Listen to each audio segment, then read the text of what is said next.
काय छटको हैं ए महारानी जी उठा कहां लगत नहीं थे कितना धूप निकल रही बा हमार सुतो माथे देखल जात का किया के जगह लगलू तो दिन भर ते सुते खाते भाई बताई देवा हां सुते खातिर नहीं खातिर ले त काम धंधा के कोई हम करे है जे हम काम करे बने हमार बाप भाई काहे के 1 लाख रुपया दहेज दे देबा गाड़ी तो रुपये लेके खइबू का तो ना तार काम हमें की कर का बानी लो भैया दिवे जे बानी लो तन धीरे बोले ना चिल्ला तारे का तन धीरे हम बोल सकेले सामान कौन सी हाला होत रही कुनी ई का हाला ना पानी उठे के तो हम ना उठे हम सूते खाती आई पानी सूते खातिर लड़ू है त सूते खातिर लड़ू तू ना तो का करे बनी काम कर ना लड़ू त सूते लड़ू तू देखी सुना पहले एगो त तारा तमीज नहीं खे बियाह क के एलू तहारा त फर्ज हो कि सब अपन बक्सा पेटी सारा सामान जन मिलल ना दिखाए के दिखाई कहती हम ना दिखाई अब तब तू कहत कि सुने खातिर तू देखाई ना दिखाए ना दिखाई घर के नियम सब लोग आइल सब लोग सामान देखो तो हम नहीं की कहले खाते या त गाय का नहीं दिखाई लो हम ना चलो तो तरकाज देखल जाओ जल इतने आवे त काना खबर देलू के मैं जबानी हम तारा घर में आए तारा कहे के चाहि नु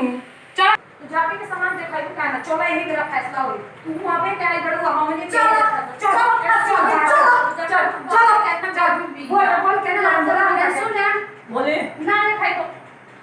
ना दिखाई कौन सा कहती है का रे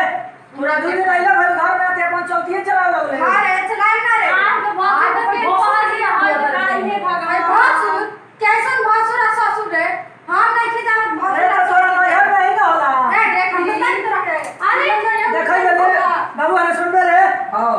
आ देख ले तोरा मेहरा रुके सब में मिल के हमें दबाई तो लो 4 दिन गईली तो मेरा रुक चमचा हो गइल ना देखै अब ले भाई बाबू हां आ देखा तनी तोरा मेहरा रुके 2 दिन रहिला भाई घर में आ अपन राजा चलावे लगो ना देखाई